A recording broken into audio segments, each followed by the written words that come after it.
This is why you should not be nice to wild kitties. You see all that? They have figured out how to come to the door. The problem is that Sheba that I have, look at that. That Sheba that I have will eat them.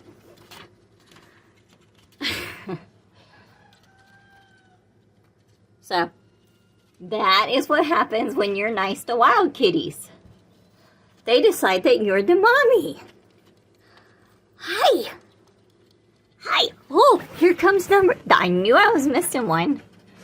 These are wild cats. These aren't even my cats. Look at that. They're trying to eat the door.